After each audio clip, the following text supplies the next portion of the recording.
Tung eggplant. This is an Asian style eggplant. Look at that. Beautiful. I've been cooking this up, sauteing it with onions, different things. Here comes another one back here. Right back there is another one. Ooh, the leaves. It's very leafy. Let's see if I can get the camera back there. There's another one. So was that 3? 1, 2, 3. There's a baby one.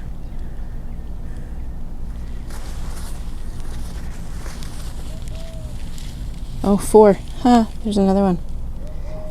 It's producing well. This plant gets some morning shade. Right now it's, I don't know what time it is, 10 o'clock maybe. And it's just now starting to get some sun.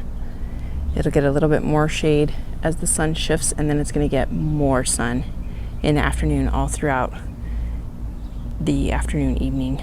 So that's where it is in the garden. A smidgen of shade and lots of sun, and this beautiful purple with a little white streak. But this one seems to be getting plenty of sun. This is a mild eggplant, so it's not going to be that bitter flavor that you sometimes get. I wouldn't say it's the main I wouldn't say it's the main flavor of a dish. I would say it's a carrier to other flavors. So, you know, add to it, whether you're doing a red sauce type of thing or sauteing with other garden vegetables, onions and peppers, and, you know, add it to something, I guess is what I'm saying. And I haven't tried it yet, but my sister sent me a recipe to fry them up and put some honey on them. So in addition to going savory, I guess you can go sweet. But this plant is doing very well. I've got a couple of them in different spots of the garden. Let's see how another one is doing. That's probably my best one. It's got 4 on it. Oh, see, I've got one right next door, and there's 1 eggplant on it. So not as prolific as this one. Let's check these ones. I have too many eggplants. I already know this.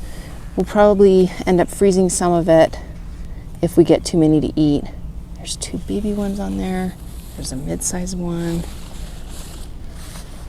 Oh, and there's another one right there. That's got more white streaks than some of the other purpley ones. We'll give some away. We'll store some up if we get too many. This one has lots of flowers on it, but I'm not seeing an eggplant.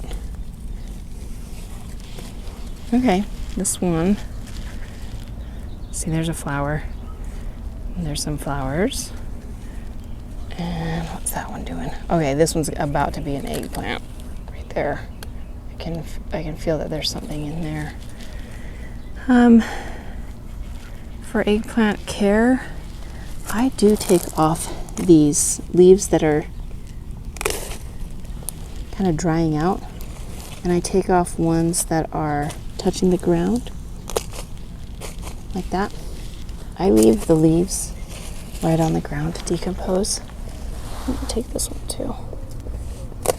If you've heard of chop and drop, that's that concept.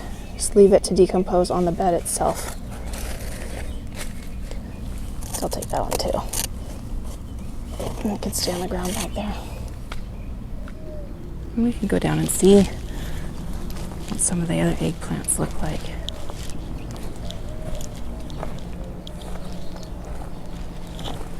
Okay, here's another one. The leaves are so full, you're gonna have to look under there and see what's there. There's one that's more whitish. What else? Anything else? I've eaten from this already, and I did get a purpley one from it. There's another one, and there's a baby one. That one's whitish. That's interesting. I'm still gonna eat them. There's nothing wrong with them if they stay white. We'll have to see if these take on color.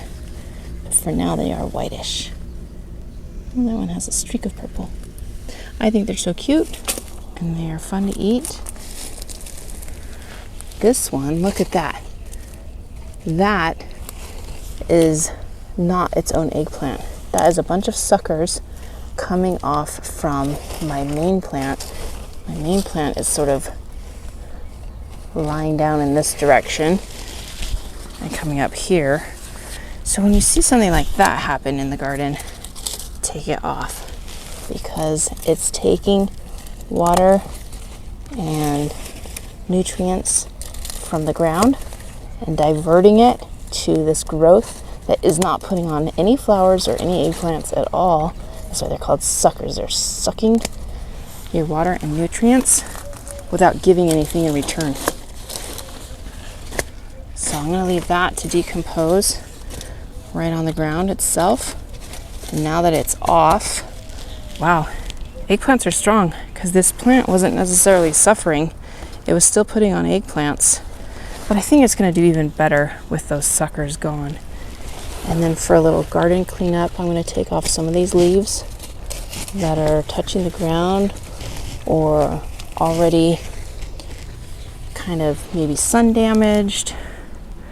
Look at this one, completely bug damaged. Look at that. Again, it's not taking over the whole plant. The plant's still producing. I think it's good to take off some of those leaves. That's all I'm going to do to it.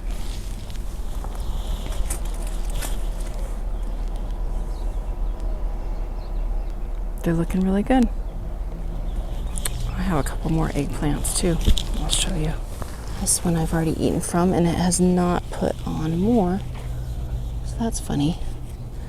We'll see if maybe it will or won't continue to produce. The plant is lively and healthy, but these are dry. Look at that, just came right off.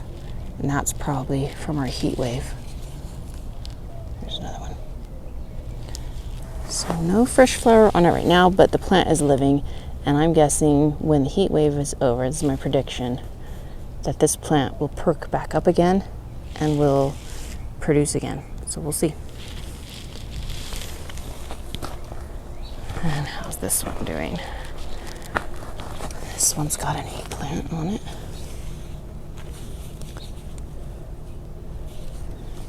Small one. This is much smaller than those massive eggplants over in that other part of the garden. Okay, and then I have one extra eggplant I want to go check on. And let's make a prediction, because I haven't checked on this one. It is growing between the pomegranate trees.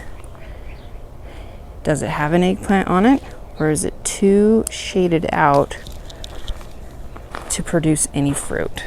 That is the question. That is a pomegranate, and that is a pomegranate. And once in a while, I stuff things between them. In between these two plants, an eggplant. Okay, it has flowered, but is there an eggplant on this eggplant? Let's see, I think it has focused so much on growing through all of this shade just to get some sun that it hasn't produced yet. However, I think it has reached its goal to climb up through these trees, through the shade of them, tall enough that it feels confident that I can put out a flower now, and I bet you will have an eggplant. Unless that flower dies in our extreme heat right now. We'll see. Okay, let's look at two more eggplants in a totally different spot of the yard. This one stayed small. That could be soil conditions or nature of how much sun this area does or doesn't get. I don't know. This is why I try planting in different spots in my yard, because I don't ever want to grow something and say, oh, well, I can't grow such and such just because I tried it in one spot and it didn't work. So if I were growing eggplant, one plant right here, I would say, oh, I can't grow eggplant in my garden. I'm no good at growing eggplant, or eggplant doesn't work in my garden, or something like that. But we've just seen several other parts of the yard where we have anywhere from 1 to 4 or 5 eggplants per plant, and those are continually producing. So I don't know, try things out in different spots in the yard just to give yourself and also that plant a chance.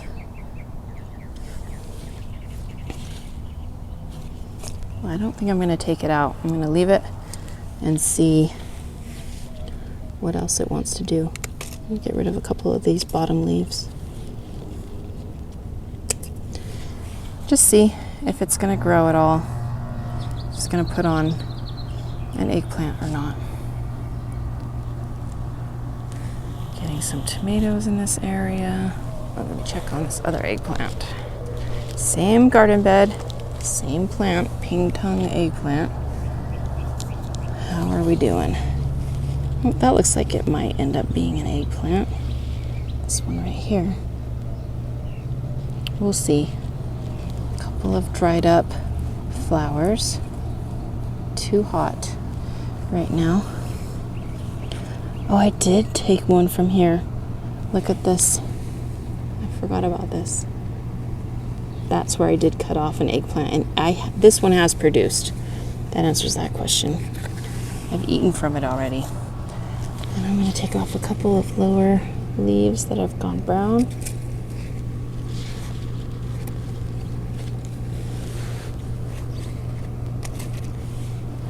Okay. Same plant, same garden bed. This one produced an eggplant, just one. And that other little one has not put one out yet. Other spots in the garden, I've put out several.